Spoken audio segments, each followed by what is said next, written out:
Chapter 1: The Importance of Business Ethics.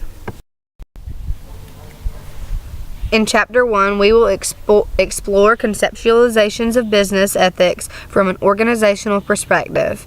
We will examine the historical foundations and evolution of business ethics.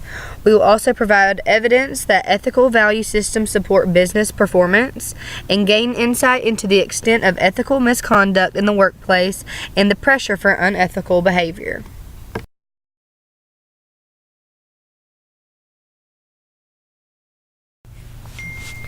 Business ethics. You will compromise principles and standards that guide behaviors in the world of business. Right or wrong, acceptable or unacceptable behavior within the organization, and determined by you and your key stakeholders. A crisis in business ethics that we're facing today is that consumers' trust is declining in the businesses. No sector is exempt from ethical misconduct. Stakeholders determine what is ethical and unethical, such as your investors, employees, customers, interest groups, legal systems, and community.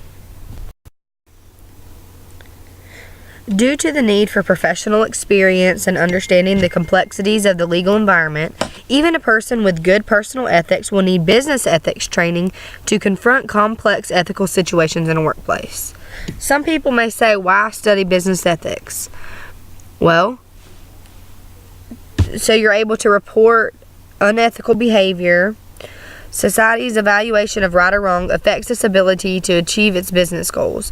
Studying business ethics is responsive to the Sarbanes-Oxley and stakeholder demands for ethics initiatives. Individual ethics alone is not sufficient, so studying business ethics helps identify ethical issues to key stakeholders.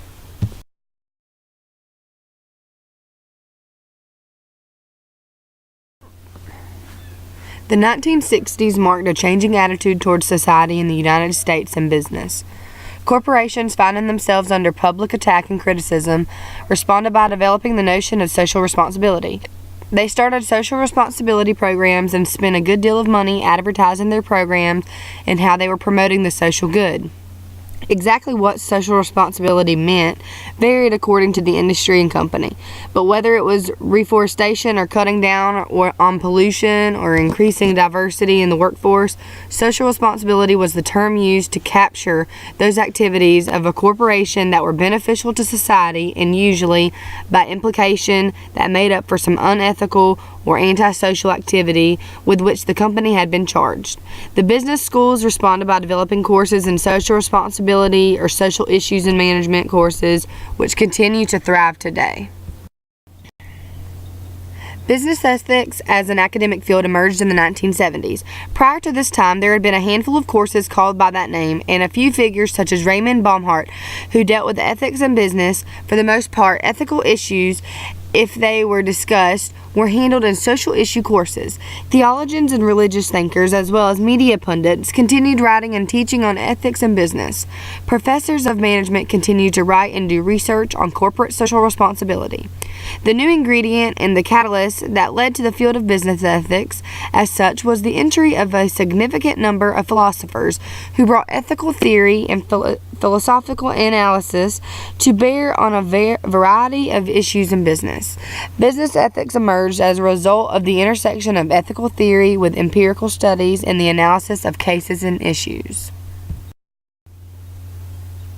The Society for Business Ethics was started in 1980. The first meeting of the Society for Business Ethics was held in conjunction with the meeting of the American Philosophical Association in December in Boston. Other societies turned increasing attention to business ethics, including the Social Issues and Management Division of the Academy of Management, which had been established in 1976. Other societies emerged, such as the International Association for Business and Society. Still, other societies, some specialized and some general, were formed as well. By 1990, business ethics was well established as an academic field. Although the academics were the start had sought to develop contacts with the business community, the history of the development of business ethics as a movement in business though related to the academic developments, can be seen to have a history of its own.